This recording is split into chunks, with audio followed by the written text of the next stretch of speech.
Hi everyone and welcome to Daily Current Affairs for 21st of September. So let's start the day with the first important topic and that is International Transshipment Port Project at Great Nicobar Island. तो भारत जो है वो plan कर रहा है develop करने के लिए एक इंटरनेशनल कंटेनर जो ट्रांसशिपमेंट पोर्ट है। इंटरनेशनल कंटेनर ट्रांसशिपमेंट मतलब एक जगह से दूसरे जगह जा सके पोर्ट, और ये एक मेगा प्रोजेक्ट के तहत बनाया जा रहा है गालाथिया बे जो कि ग्रेट निकोबार आइलैंड अंडमान में आपको देखने को मिलेगा। गालाथिया आइलैंड से सवाल हो सकता है कि कहाँ पे है, तो आपको ध्यान रखना है ग्रेट निकोबार आइलैंड अंडमान के पास में। तो चलिए इसके बारे में देख लेते हैं। ये जो पोर्ट है इसका कैपेसिटी जो है वो हैंडल करने का है 16 मिलियन कंटेनर्स एक साल में, और ये फर्स्ट फेज में 4 मिलियन से ज्यादा हो चुका है। और इसको वाइडन करने की बात हो रही है जहां 41,000 करोड़ जो है वो इन्वेस्टमेंट किया जाएगा सरकार से और पीपीपी। यहाँ पे पीपीपी का मतलब है कि पब्लिक प्राइवेट और पार्टनरशिप, दोनों लोग मिल करके यहाँ पे काम करेंगे। ठीक है, ओवरऑल बाकी प्रोजेक्ट्स जो हैं वो ट्रांसशिपमेंट पोर्ट जो कि एयरपोर्ट वगैरह, टाउनशिप, गैस और सोलर पावर प्लांट,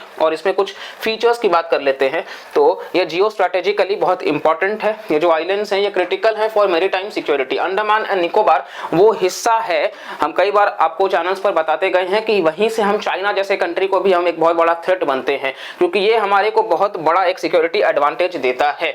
तो यहाँ से हम इंस्पेक्शन कर सकते हैं, सर्विलांस कर सकते हैं पूरे इंडियन ओशन रीजन का, जहां से बहुत बड़ा ट्रेड होता है स्ट्रेट ऑफ मलक्का से।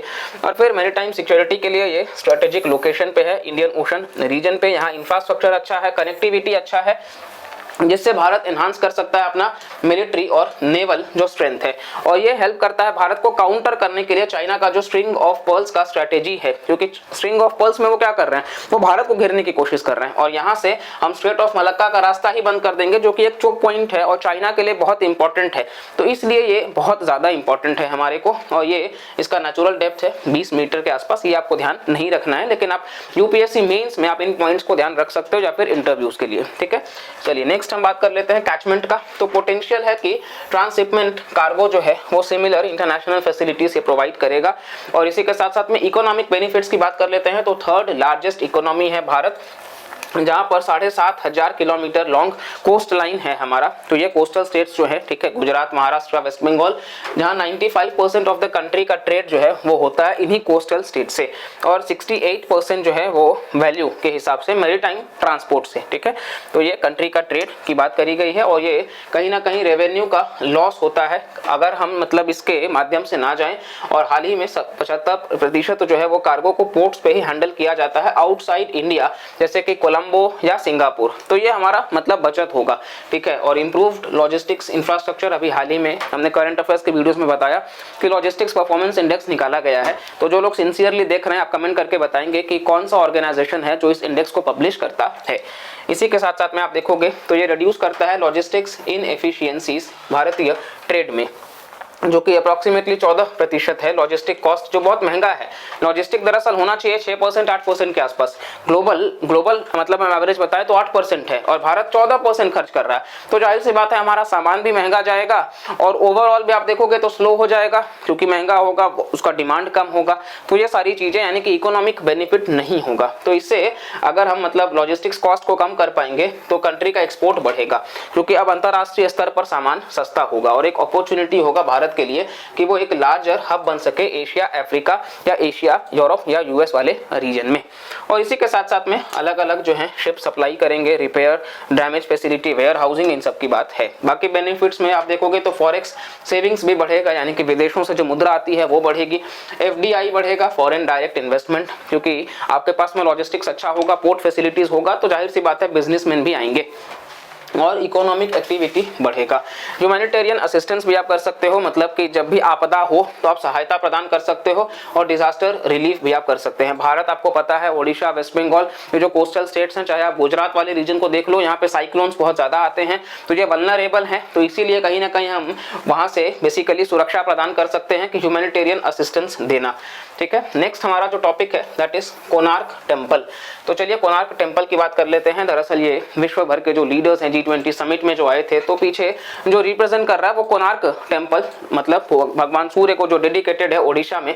तो ये आप देख सकते हैं विश्व के लीडर्स। तो कोणार्क का मतलब होता है सन ऑफ द कॉर्नर, सूरज जो कोने में। जो भगवान सूर्य को डेडिकेटेड है, और ये डिक्लेयर किया गया है यूनेस्को वर्ल्ड हेरिटेज साइट इन 1984। यूनेस्को का वर्ल्ड हेरिटेज साइट भी ये डिक्लेयर किया गया था 1984 से ही। और इसको किसने बनवाया था? तो राजा जो थे वो थे नरसिम्हा देवन, जो कि ईस्टर्न गंगा डायनेस्टी को बिलोंग करते हैं 13वीं शताब्दी में, 13th सेंचुरी में। तो ये पॉइंट्स बहुत इंपॉर्टेंट है। किसने बनवाया है? तो नरसिम्हा देवन। और कौन से डायनेस्टी से? तो ईस्टर्न गंगा डायनेस्टी। और कौन से समय में? तो 13th सेंचुरी। नेक्स्ट आप देखोगे ये कुछ आकार है जिसको बेसिकली मंदिरों का आकार आप देखोगे। टेंपल आर्किटेक्चर नागरा और द्रविडियन है। नागरा मतलब नॉर्थ इंडिया में और द्रविडियन मतलब साउथ इंडिया में। द्रविडियन में आपको स्टेप टैंक्स देखने को मिल जाएगा क्योंकि वहां पानी की कमी है तो वो पानी को बचाते हैं। नॉर्थ इंडिया में ऐसा नहीं मिलेगा। साउथ इंडियन टेंपल्स में यानी कि द्रविडियन में आप देखोगे कि स्टेयरकेस ज्यादा है, नॉर्थ इंडियन में यानी कि नागरा में ये नहीं है। ठीक है, तो ये कुछ आपको बेसिक डिफरेंस। अब आप सबसे ऊपर आप देखोगे रेखा द्यूल है। यहाँ पे ये जो हिस्सा है ये कलश बोला जाता है और इस हिस्सा को अमालक। ठीक है, बाकी ये मतलब बहुत ज्यादा आपको नहीं ध्यान रखना है कि ये भूमि है, ये अमाला है, लेकिन ज्यादातर आप देखोगे जो सवाल होता है कि ओवरऑल जैसे यहाँ पे जो मेन एंट्रेंस है भगवान को जहाँ विराजमान किया जाता है तो गर्भगृह हम बोलते हैं। फिर जो चक्कर काटा जाता है मंदिरों का तो प्रदक्षिणा पथ हम उसको बोलते हैं। तो इस प्रकार से ये बेसिक आपको पता होना चाहिए। ठीक है, टेम्पल आर्किटेक्चर के हिसाब से। बाकी आपको लगता है तो आप इस इमेज का स्क्रीनशॉट ले सकते हो। नेक्स्ट हम बात कर लेते हैं 12 पेयर्स ऑफ व्हील्स हैं। कितने हैं जी? 12 पेयर्स ऑफ व्हील्स। ठीक है, और ये रिप्रेजेंट करते हैं पूरे साल के 12 महीने को। और 24 व्हील्स सिग्निफाई करते हैं 24 घंटे प्रत्येक दिन का। ठीक है, और 8 मेजर जो स्पोक्स हैं वो दरअसल सिग्निफाई करते हैं जो पहर है, 8 जो पहर है। मतलब अगर 12 पेयर्स ऑफ व्हील्स जो है वो 12 महीने को, 24 आपको देखने को मिल जाएगा जो व्हील्स हैं वो सिग्निफाई करते हैं 24 घंटे एक दिन का। और फिर 8 जो मेजर स्पोक्स हैं वो 8 जो पहर है। व्हील्स जो है चैरियट का उसको इंटरप्रेट किया गया है as the wheel of life. जीवन का ये पहिया है। ठीक है, जो पोर्ट्रे करता है साइकिल ऑफ क्रिएशन, बनावट, प्रिजर्वेशन, उसको संभालना और अचीवमेंट ऑफ रियलाइजेशन। ये जो 12 पेयर हैं ये पॉसिबली 12 जोडिएक साइंस को भी रिप्रेजेंट करते हैं, ऐसा भी माना गया है। ठीक है, चलिए नेक्स्ट हम बात कर लेते हैं। तो ये आर्किटेक्चर जो है वो काफी बेहतरीन ढंग से आयरन प्लेट का इस्तेमाल किया गया है एवरी 2 स्टोन पीसेस का। कोणार्क का मतलब भी होता है बेसिकली, इसको ब्लैक पगोड़ा के नाम से भी जाना जाता है क्योंकि यूरोपियन सेलर जो हैं वो 1676 में जब आते हैं तो इसका टावर उनको ब्लैक दिखता है, इसीलिए इसको ब्लैक पगोड़ा भी कहा जाता है। दूसरा रीजन है कि इसका मैग्नेटिक पावर, क्योंकि ये शिप्स को भी ड्रिव कर लेता है अपने शोर के पास में और इससे शिप रेक्स हो जाते थे। तो इसीलिए क्योंकि ब्लैक मतलब इसको लोग काला जादू की तरह से देख लेते थे तो ब्लैक पगोड़ा। ठीक है, उस तरीके से आप देख सकते हो। सिमिलरली भगवान जगन्नाथ जी का जो टेम्पल है पुरी में उसको भी व्हाइट पगोड़ा कहा जाता है। तो आपको कंफ्यूज नहीं होना है। ब्लैक पगोड़ा मतलब कि जो आपको देखने को मिल जाएगा कोणार्क सन टेम्पल, और व्हाइट पगोड़ा मतलब कि जो जगन्नाथ टेम्पल। ठीक है, और दोनों ही हमने देखा कि कहाँ पे है, ओडिशा में है। चलिए नेक्स्ट हम बात कर लेते हैं वेस्ट टू वेल्थ। तो कूड़े से पैसा बनाना जी, अभी तक तो हमने ये नहीं सुना होगा शायद। तो चलिए इस बारे में देख लेते हैं कि हम आखिर कूड़े से पैसा बना ही कैसे सकते हैं। तो चलिए स्वच्छ भारत मिशन जो है वो ट्रांसफॉर्म करता है स्वच्छता की तरफ, जहाँ पे फोकस है कि अलग अलग टेक्नोलॉजीज का इस्तेमाल करके ट्रांसफॉर्म करना वेस्ट टू एनर्जी और wealth in a major mission. मतलब वेस्ट को एनर्जी में कन्वर्ट करो फिर वेल्थ में कन्वर्ट करो। ठीक है, स्पेशल कैंपेन 3.0 लॉन्च किया गया है जहाँ पे स्वच्छता का ड्राइव होगा और ये 2 अक्टूबर से यानी कि गांधी जयंती से 31 अक्टूबर जो है वहां तक ये चलेगा।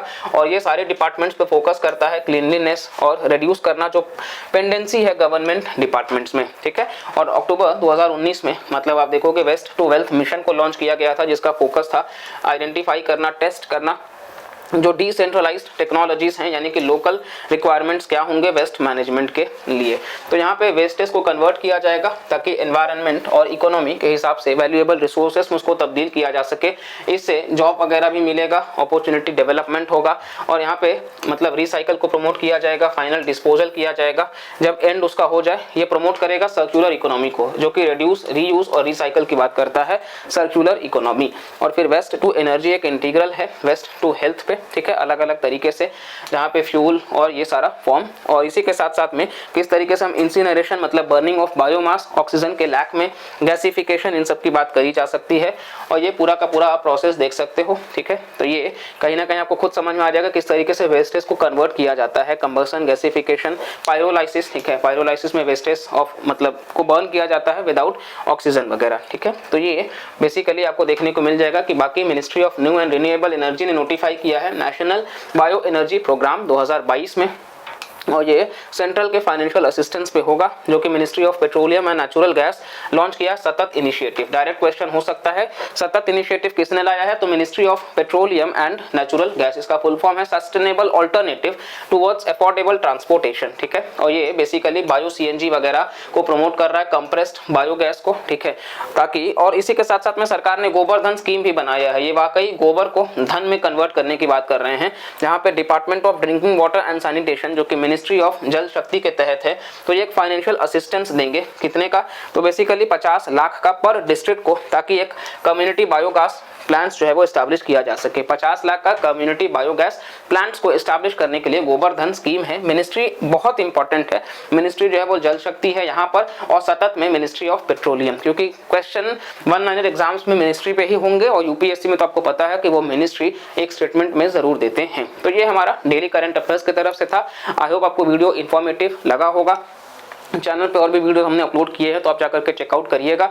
तो मिलते हैं अगले करंट अफेयर्स वीडियोस के साथ में, और कंसिस्टेंट रहिए, और साथ साथ में कोशिश करिए कि ज़्यादा से ज़्यादा लोगों तक शेयर करने का, ताकि ये जो हमारा इनिशिएटिव है इससे मैक्सिमम लोगों को बेनिफिट हो सके। अगर आप कुछ ऐड ऑन कराना चाहते हो तो भी आप बता सकते हो, लेकिन आप सिंसियर रहो, कंसिस्टेंट रहो, पढ़ाई करते रहो, और मिलते हैं अगले वीडियो में। तब तक के लिए bye bye, take care and जय हिंद।